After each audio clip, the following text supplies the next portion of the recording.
Welcome to Tamir Watan Public School and College. Today we are going to start our second lecture. I am Danish Azad. Our subject is Mathematics in class 7th. And today we will discuss about how to write the different forms of set in tabular form. कि different form of set को tabular forms में कैसे convert करते हैं. And the second one is how to write the different forms of set in set builder form. कि मुख्तलिफ forms में लिखे हुए सेट को सेट बिल्डर फॉर्म में कैसे कन्वर्ट करते हैं. Then we will move toward the union of two sets के दो सेट्स का यूनियन कैसे लेते हैं. Then we will jump toward the intersection of two sets. हम सीखेंगे कि इंटरसेक्शन होता क्या है और दो या दो से ज़्यादा सेट्स का इंटरसेक्शन कैसे फाइंड किया जाता है. And then last we will discuss about the difference of two sets के क्या हम दो सेट्स का डिफरेंस फाइंड कर सकते हैं. अगर कर सकते हैं तो कैसे. ओके सबसे पहले हम कुछ बैकग्राउंड नॉलेज देखेंगे कि हमें इस टॉपिक पे जाने से पहले कुछ चीज़ों का पता होना चाहिए. उनमें सबसे पहले है कि डिस्क्रिप्टिव फॉर्म ऑफ सेट क्या है.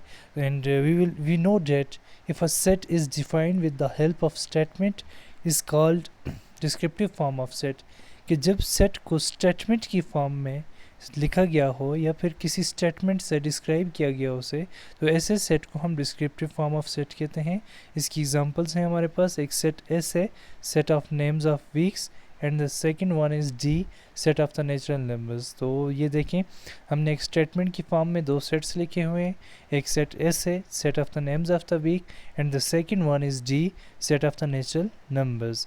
तो ऐसे सेट्स जिनको हम स्टेटमेंट की फॉर्म में लिखते हैं उन्हें डिस्क्रिप्टिव फॉर्म ऑफ सेट कहते हैं. And the second one is set builder form. Set builder form क्या है. If the set is described by using the common property of all its elements, it is called set builder form. कि जब हम set के अंदर मौजूद elements की properties को यूज़ करके उस सेट को डिफ़ाइन करें उसे सेट बिल्डर फॉर्म कहते हैं. फॉर एग्ज़ाम्पल हमारे पास एक सेट n है, सेट ऑफ नेचुरल नंबर्स. तो इसको हम कैसे कन्वर्ट करेंगे सेट बिल्डर फॉर्म में. n is a set which consist of elements x such that x belong to n. यहाँ सिंबल थोड़ी सी ऊपर मूव हुई है तो ये सिंबल है बिलोंग्स टू की. यहाँ पे n से मुराद ये है कि n सेट n में x एलिमेंट मौजूद हैं. और कैसे x में एलिमेंट्स मौजूद हैं तो सच डेट के बाद हम बेसिकली जो x है जो एलिमेंट्स हैं उसकी प्रॉपर्टीज़ यूज़ करते हैं. तो उसकी प्रॉपर्टी क्या है, x बिलोंग टू n के x n से ताल्लुक़ रखता है. उसके बाद जो तीसरा हमारे पास चीज़ थी वो हमने टेबुलर फॉर्म पढ़ी थी. और टेबुलर फॉर्म हमारे पास क्या थी.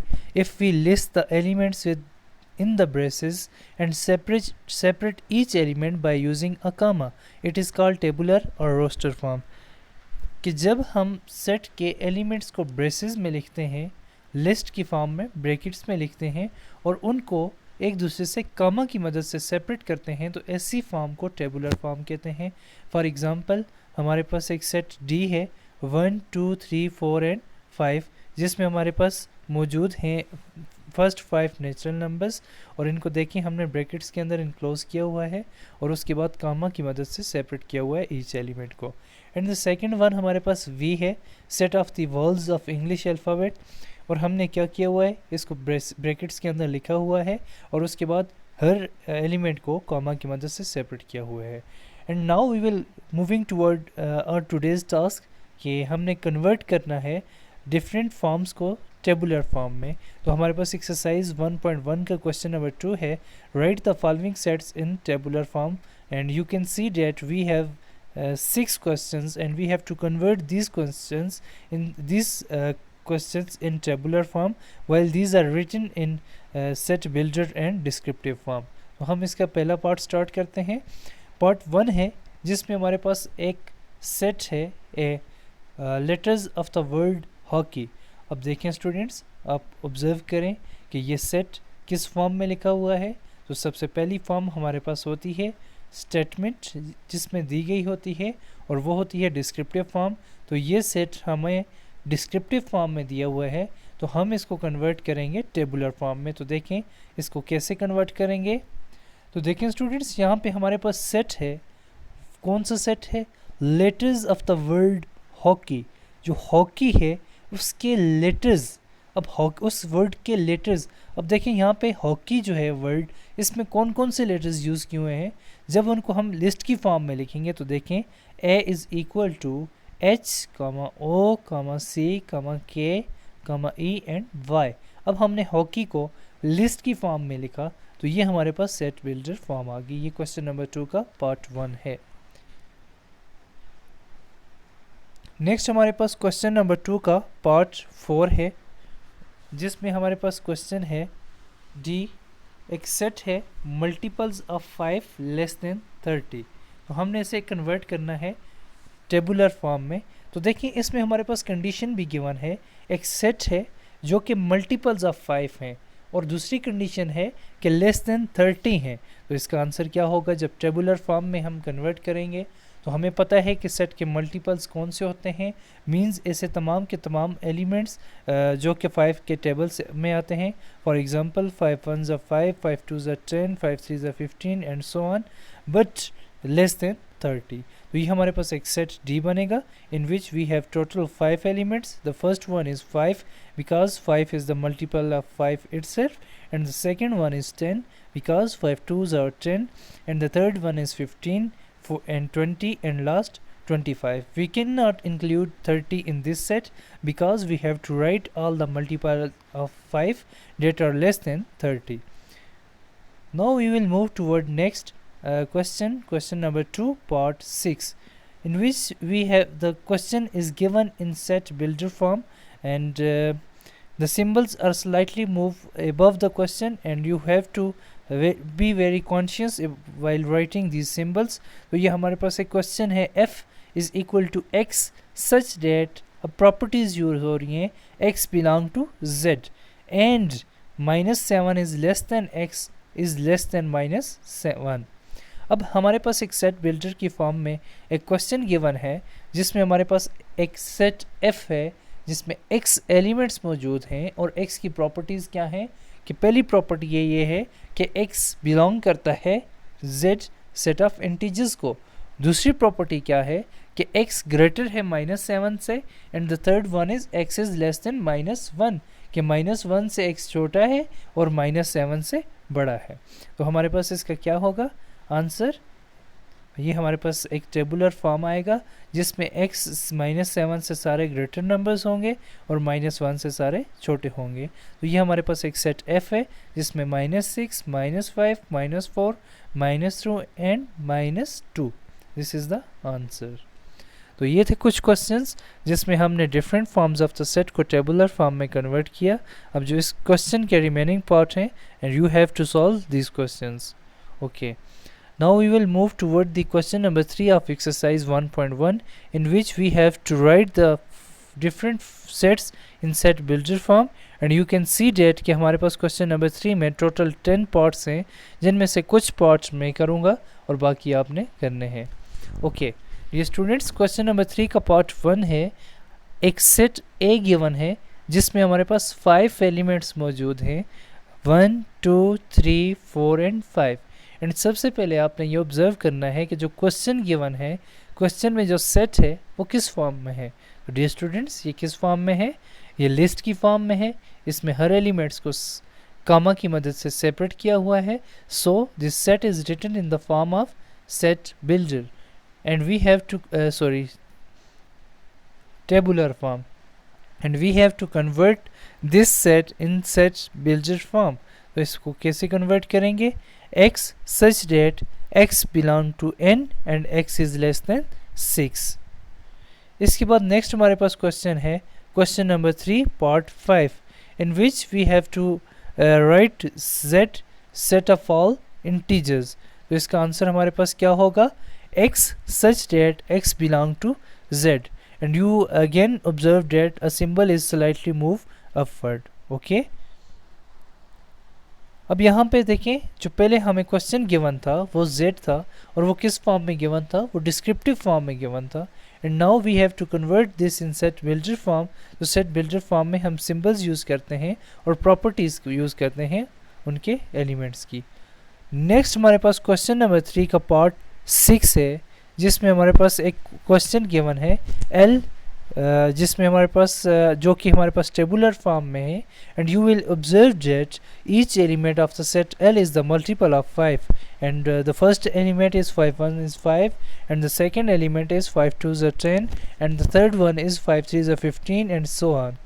तो ये हमारे पास एक ऐसे एलिमेंट्स का सेट है जो कि मल्टीपल ऑफ 5 है. तो ये देखें हमारे पास एक सेट बिल्डर फॉर्म में क्या है, L is consisting of the elements x element पे कंसिस्ट करता है और ये x क्या है, x is a multiple of 5.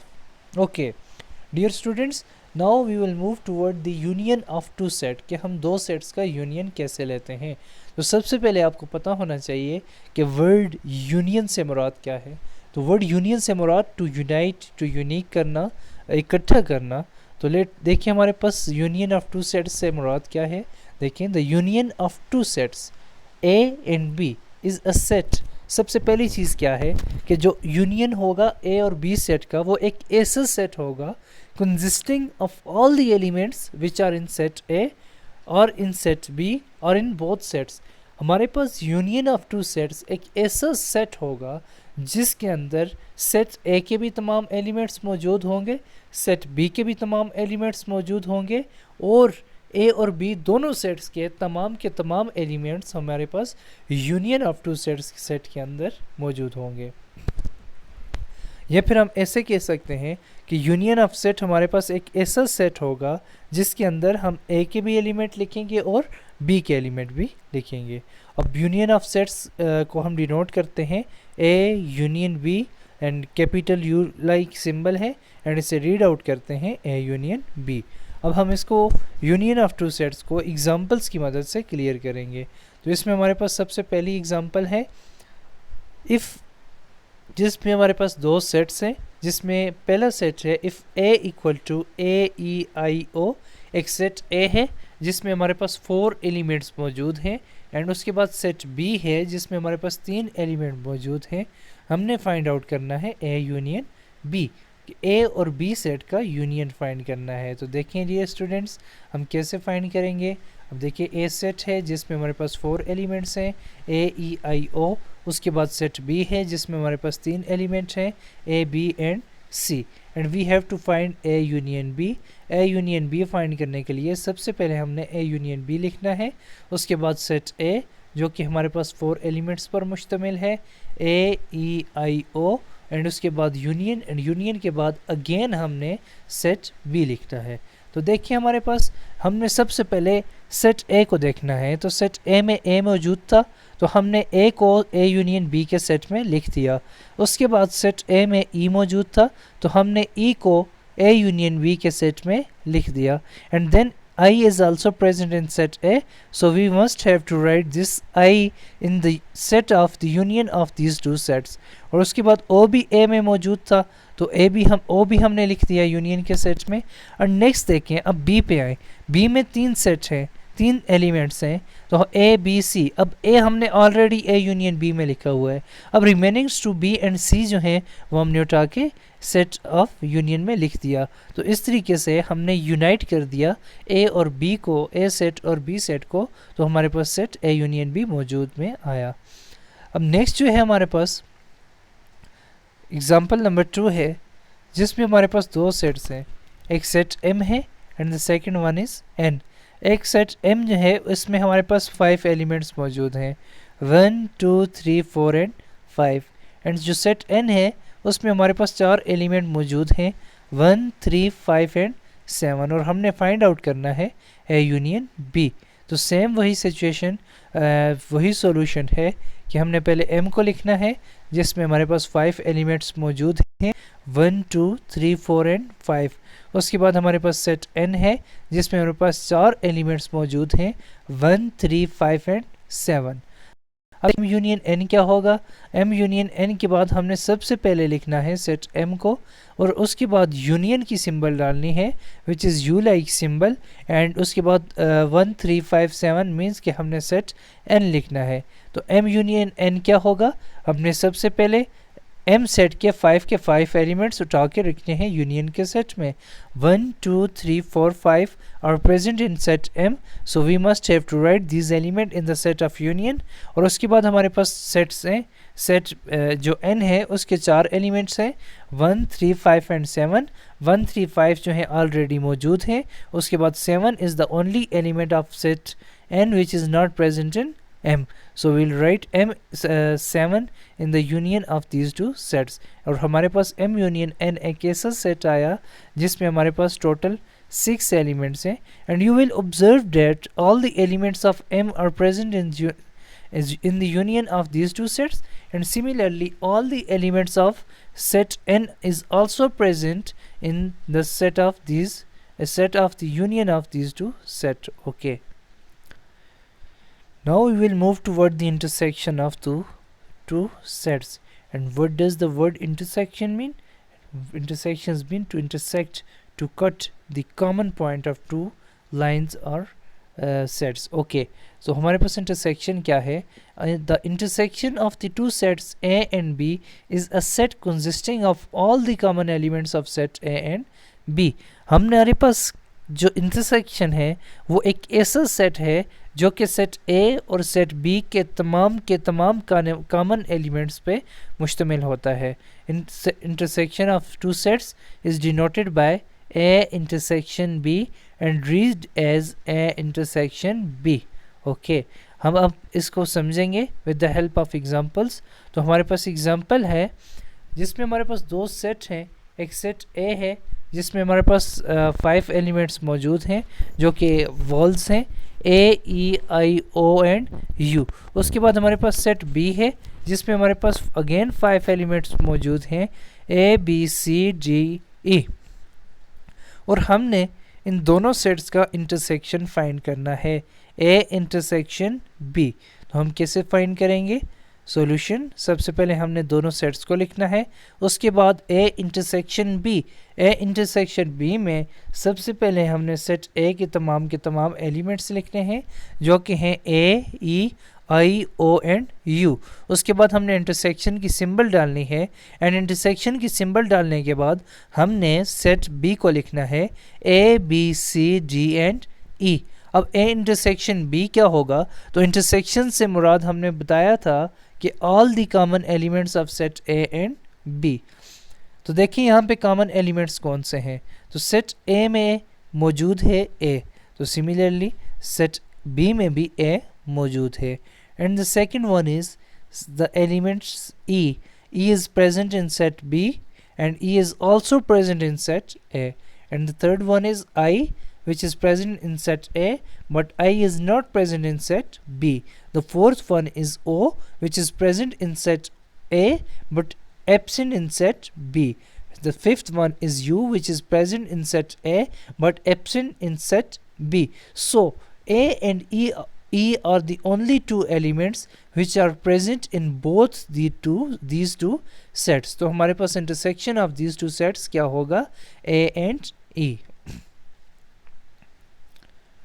Next हमारे पास एग्जाम्पल है एग्जाम्पल नंबर 4 जिसमें हमारे पास दो सेट्स हैं. एक सेट एक्स है जिसमें हमारे पास 4 एलिमेंट्स मौजूद हैं 1 2 3 एंड 4. एंड दूसरा सेट हमारे पास है वाई जिसमें हमारे पास 4 एलिमेंट्स मौजूद हैं 2 4 6 एंड 8. और हमने फाइंड आउट करना है एक्स इंटरसेक्शन वाई. और हमारे पास सॉल्यूशन क्या होगा?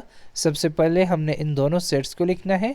उसके बाद हमने x इंटरसेक्शन y फाइंड करना है.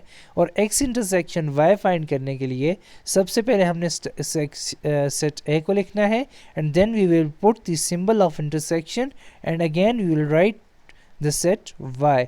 अब देखें what does the word intersection mean. तो हमने क्या कहा था कि इंटरसेक्शन से मुराद होता है जो कि कॉमन और are intersecting point present in both sets. तो हमारे पास देखें जो सेट x है उसमें 4 एलिमेंट्स हैं जिनमें से पहला एलिमेंट 1 है जो कि x में तो मौजूद है बट कि y में मौजूद नहीं है. उसके बाद दूसरा एलिमेंट 2 है जो कि सेट x में भी मौजूद है एंड सेट y में भी मौजूद है. And the third one is 3 which is present in set x and not present in set y. And the fourth one is 4 which is present in X and also present in set Y. So 2 and 4 are the only two elements which are present in both sets X and Y. So intersection of these two sets are 2 and 4. Okay. Now we will move toward the difference of two sets. सबसे पहले आपको पता होना चाहिए difference means subtraction. जिस तरह हम natural numbers, whole numbers and other different number system we can find the difference of two numbers. Similarly we can also find the difference of two sets. तो हम difference of two set भी find कर सकते हैं. तो कैसे find करेंगे? देखिए हमारे पास डिफरेंस ऑफ सेट होता क्या है.